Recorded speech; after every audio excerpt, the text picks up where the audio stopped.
Africa and Africans are the future in more literal ways than not.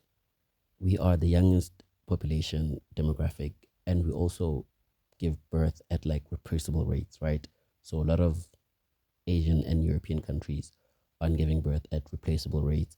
Parts of North America, so apart from like India and Brazil or South America, who are our BRICS partners, Africa really is the future.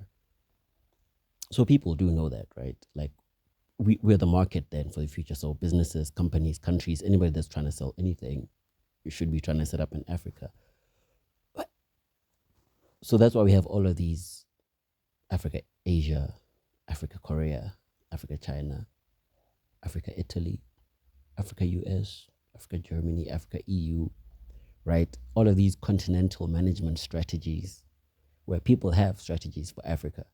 And then you wonder, like, what's the strategy that Africans have for Africa? Because, yeah, I think the Chinese know. The Chinese definitely know. They're investing the most in Africa and Africans.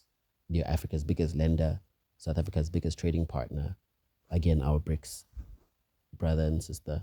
And all of this wonderful infrastructure they're building, the AU headquarters, the Zimbabwean parliament, and 10, 13 other parliaments, all of these roads that they're building, all of it, which is really, really great. I mean, it really improves our infrastructure development and our transporting of humans and goods.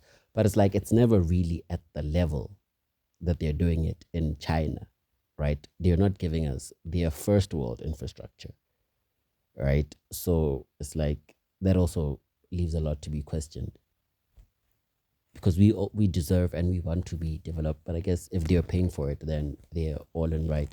Again, which goes back to what is the African strategy for Africans by African presidents that keep going to all of these countries and continents to be told what to do as if they don't know what to do in their own countries.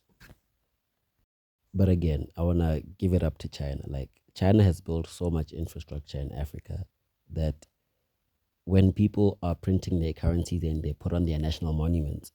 At least 10 currencies on this continent have national monuments that were built by the Chinese government. So that's, I don't take that lightly. But we need infrastructure at the level and at the quality of a first class Chinese city like Shenzhen and so forth. But the truth is, that is the reality of African leaders and African presidents, African entrepreneurs, and so on and so forth. So, again, what is the plan by African presidents, African leaders, and African entrepreneurs for Africa? We have the African Continental Free Trade Agreement. We have all of these regions, and something has got to give.